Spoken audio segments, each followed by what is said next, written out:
बे hello लेडिसआ like क'क्राझारावहाय first मोनसे बुटिक एक्सक्लुसिव श'रुम दख'नानि बेयाव गोबां लाइक डिजाइनार्सफोरनि ब्रेन्ड थागोन फार्स्टआवथ' गावनिनो अन ब्रेन्ड जोंनि अन फुजिनिनो बिबार बे थाबाय आरो प्लास लफाय थागोन बेनि उनावहाय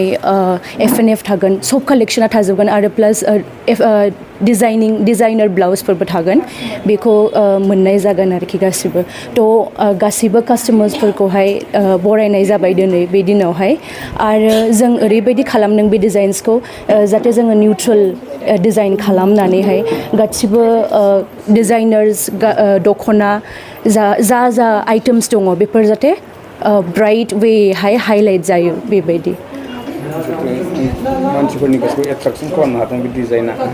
माब्रैहाय सानैनि मेट्सआ बोरै गोरोबलायनाय जाया एक्चुअलि फुजियाबो सासे बिराद क्रिएटिभ मानसिखा थ'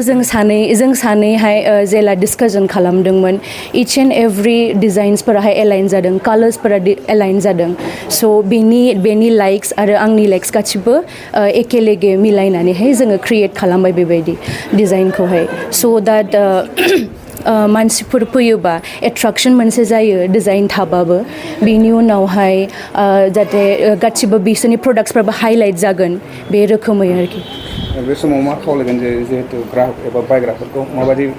बे हेलो लेडिस गोदान स्ट'राव माबायदि बाहागो लाफैगोन जिहेतु बे फार्स्ट एक्सक्लुसिभ मोनसे बुटिक बेयाव हेन्डबेग्स गासिबखौबो मोननाय जागोन दख'नाजों लोगोसे